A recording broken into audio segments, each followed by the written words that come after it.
सत्य और प्रेम के दावे में चोरी की अस्वीकार्यता। हर दिन हमारे आसपास की दुनिया हमें विभिन्न सबक सिखाती है।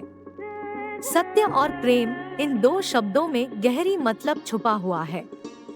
हम में से कई दावा करते हैं कि वे सत्य और प्रेम को जानते हैं, लेकिन क्या यह संभव है कि जो व्यक्ति चोरी करता है वह सच्चा प्रेम और सत्य को समझे? चोरी एक ऐसा कृत्य जो नैतिकता की सीमाओं को लांघता है। जब हम चोरी करते हैं तो हम न केवल किसी की संपत्ति को चुराते हैं, बल्कि उनका विश्वास भी तोड़ते हैं। विश्वास और प्रेम दोनों ही एक दूसरे पर आधारित होते हैं। सत्य का मार्ग अक्सर कठिन होता है।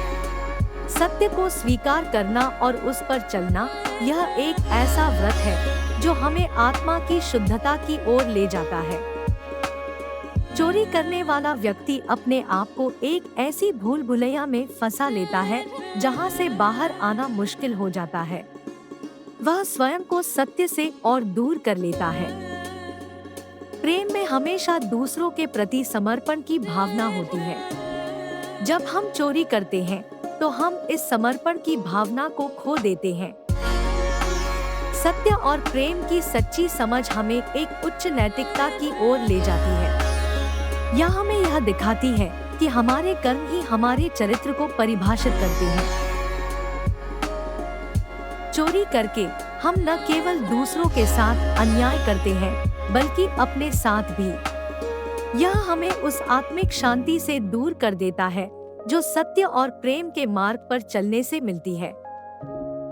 हमें यह समझना चाहिए कि सत्य और प्रेम की खोज एक लंबी यात्रा है।